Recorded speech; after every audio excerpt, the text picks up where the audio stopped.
So the pharmacology section is gastrointestinal medication.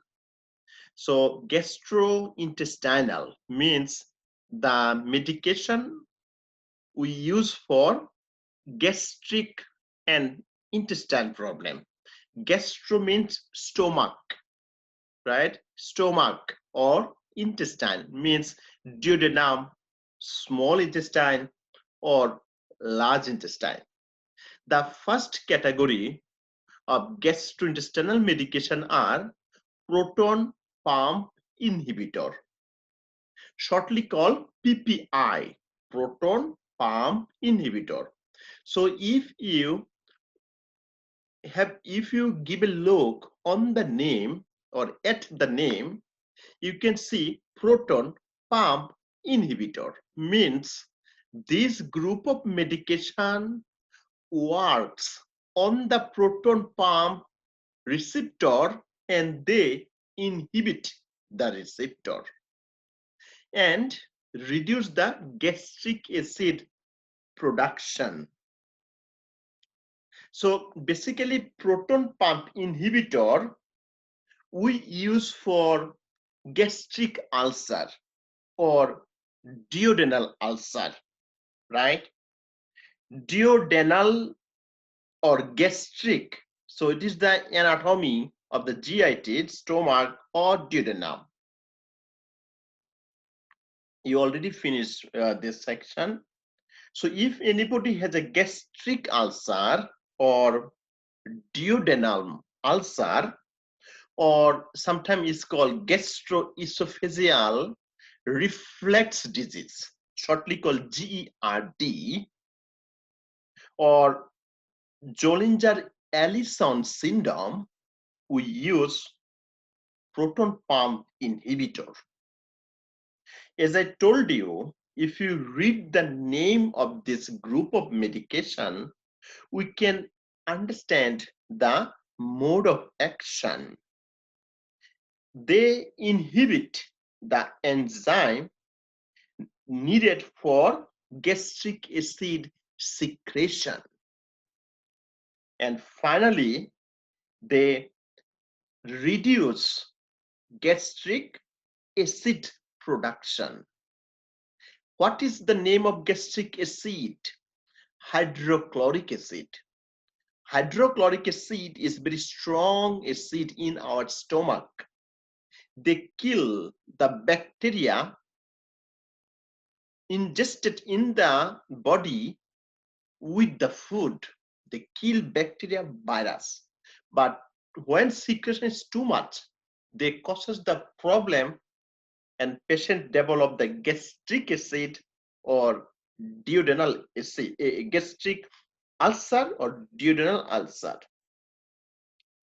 Or sometimes patient has a problem or GERD, gastroesophageal reflux disease, or Zollinger-Ellison syndrome. We use proton pump inhibitor. The drugs we use as a proton pump inhibitor are lansoprazole, pantoprazole, omeprazole, isoomeprazole, or rabeprazole. How you have to remember this group of medication? The ending of this group are azole, A-Z-O-L-E, azole, lansoprazole, pantoprazole, omeprazole, isoomeprazole, and rabeprazole, right? So sometime NCLEX LPN or NCLEX RN board ask the question, and what are the good time to taking this medication? Usually proton pump inhibitor take 60 minutes before the food, 60 minutes before lunch or before dinner. And you do not chewing the food, or keep in mind, sometimes this medication can cause liver failure, right? They can cause the liver failure. So this is basic information you have to know for proton pump inhibitor. The second group of medication from here are H2 receptor blocker. H2 receptor blocker. So what is the meaning of H2? So H2 means the histamine 2 receptor blocker. So this group of medication work on the receptor named histamine. Some book are said it is histamine 2 receptor antagonist. So blocker or antagonist, they stop the activities, right, and inhibit the gastric acid production. So H2 receptor blocker inhibit the gastric acid production, but proton pump inhibitor reduce the gastric acid production, right? The mechanism of action is different, but target or destination is same. Reduce the gastric acid secretion. So what are the indication of this H2 receptor blocker we use? Basically, we use for duodenal ulcer or gastric ulcer or GERD, gastroesophageal reflux disease, or Zollinger-Ellison syndrome. So the indication of proton pump inhibitor, the indication of H2 receptor blocker, absolutely same. And their target reduce the gastric acid production. So what are the drugs we use as a H2 receptor blocker? Basically, cimetidine, famotidine, ranitidine, or nizatidine.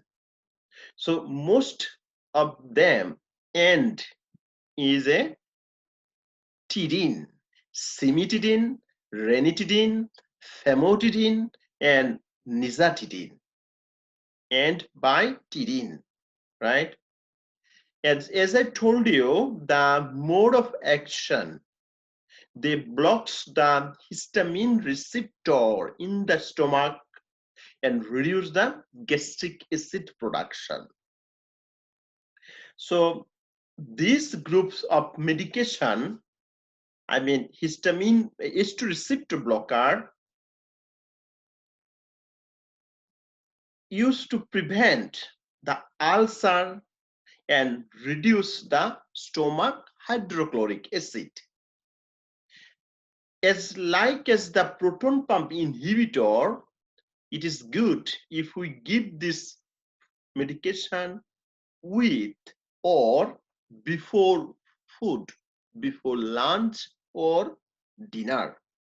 So this group of medication has some side effect. Okay, what are the side effect? They can cause malaise, pancytopenia, headache, dizziness, and diarrhea. So malaise mean the patient do not feel good.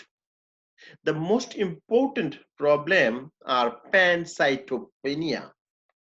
They can cause the pancytopenia. Pancytopenia means all cell decrease in the body. RBC, WBC, platelet.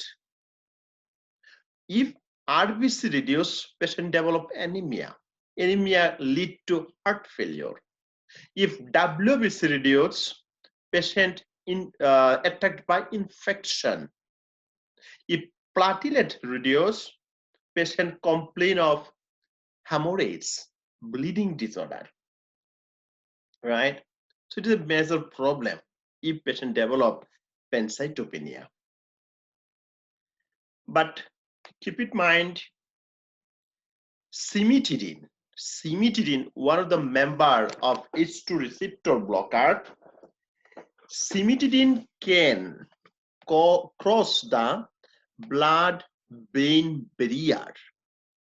Blood-brain barrier means in our brain is covered by a very thin layer, and this layer is called blood-brain barrier. Brain is covered by a thin layer is called BBB, blood-brain barrier.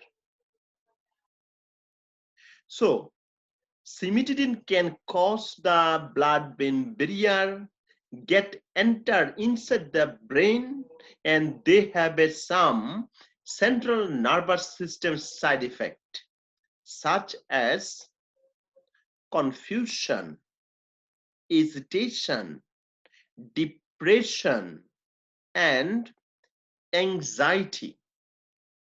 Only cimetidine can cause this type of side effect because cimetidine can cross the blood-brain barrier, get enter inside the brain, and cause central nervous system side effect like as confusion, hesitation, depression, anxiety-like symptom.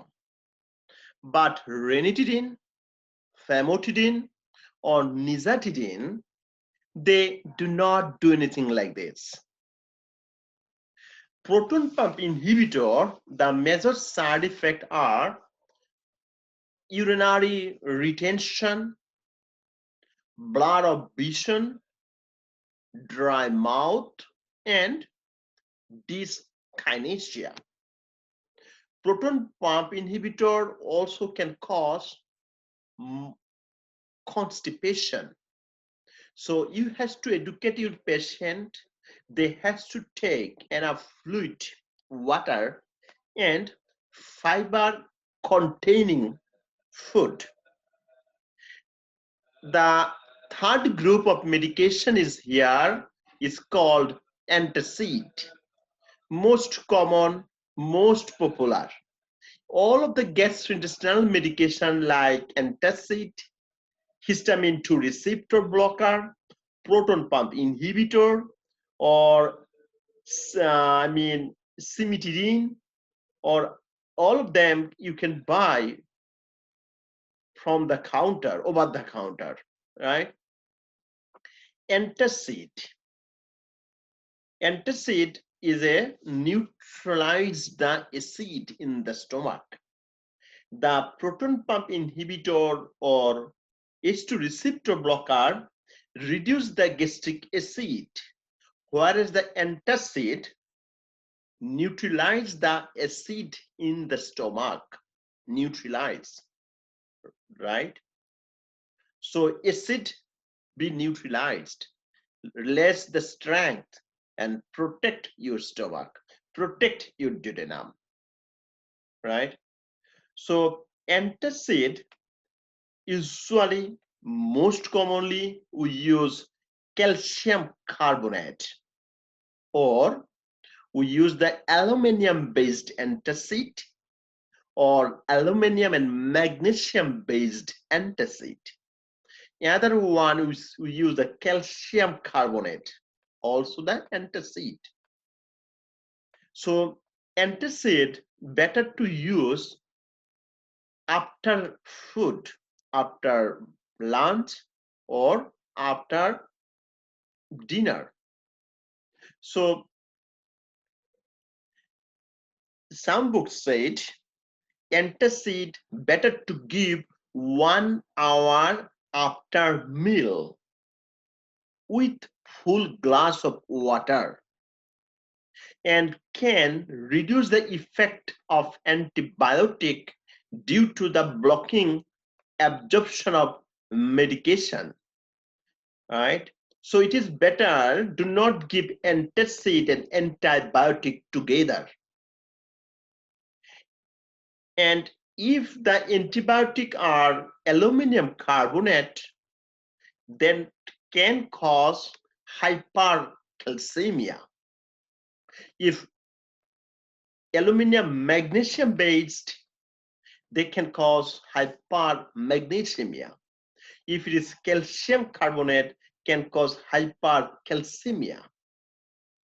The only one major side effect of antacid, they can cause the constipation, right?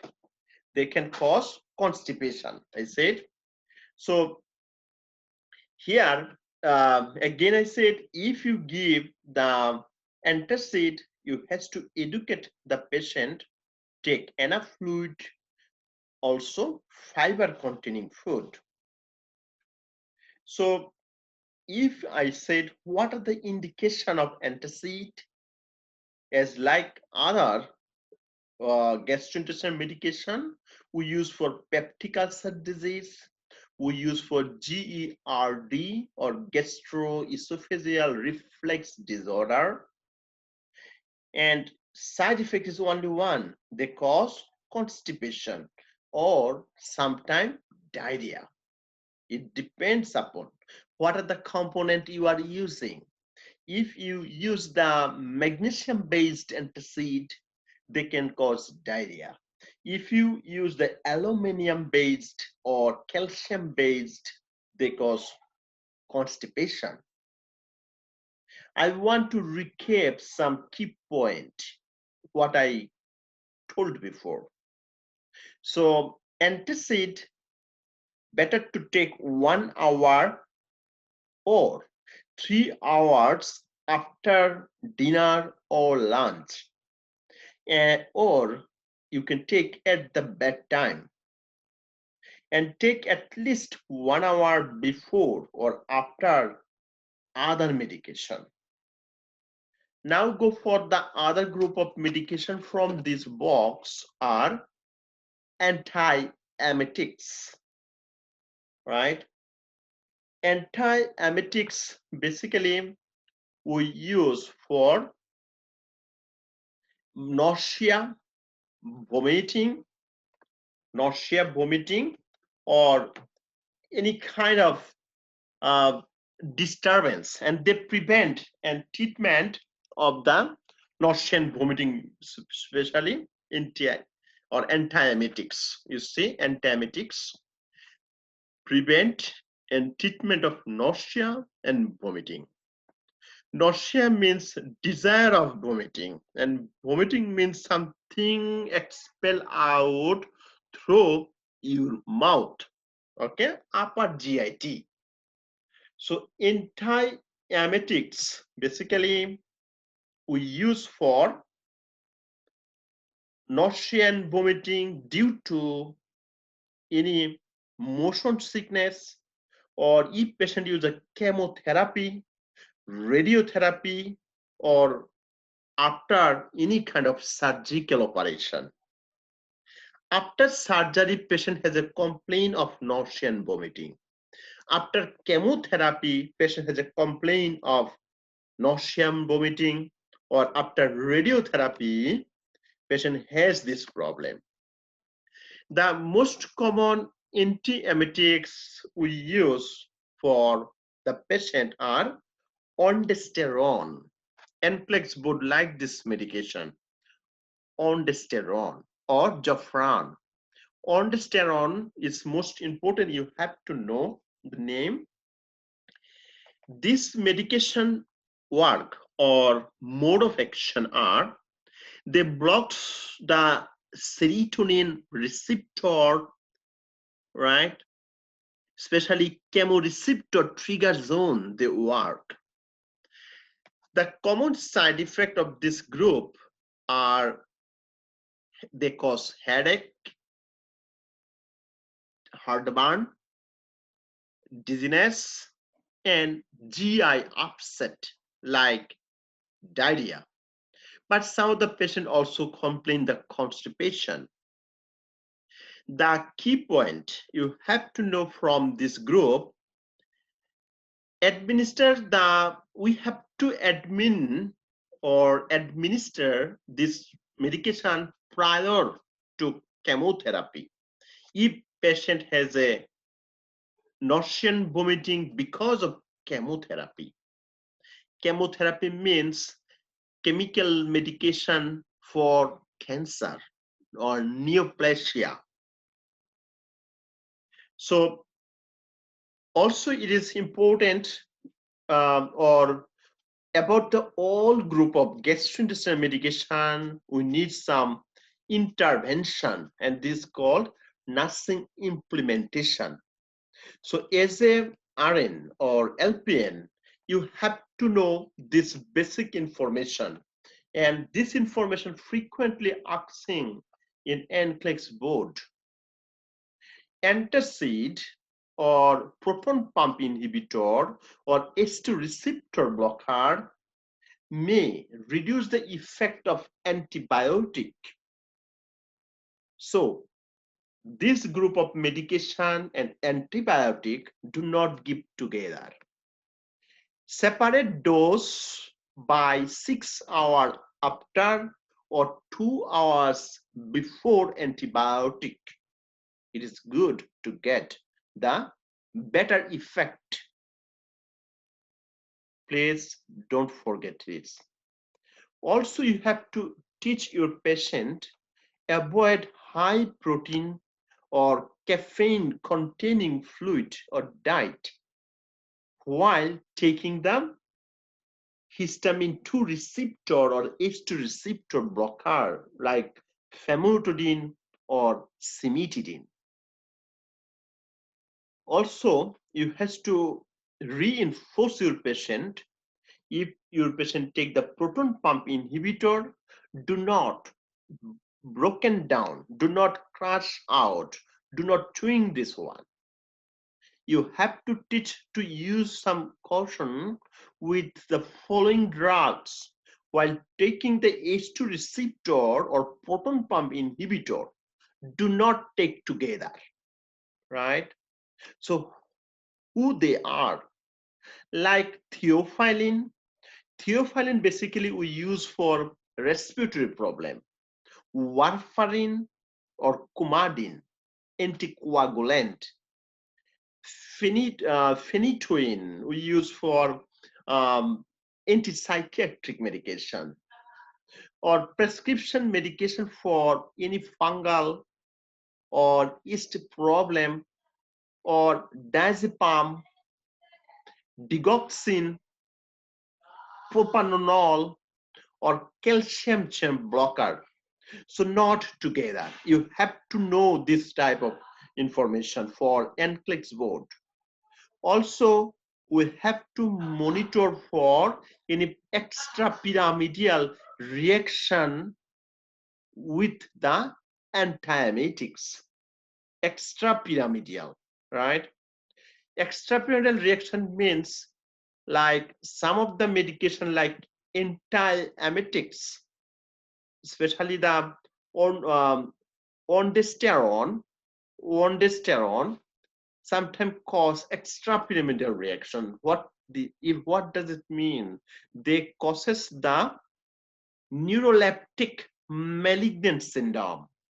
Neuroleptic malignant syndrome means patients suddenly increase the body temperature, and this body temperature can cause the damage of the brain. Okay, so if your patient has a neuroleptic problem because of this medication, it is the first priority to manage this patient, because they are really bad for the patient, especially their brain, right? So that's it from here about the gastrointestinal medication.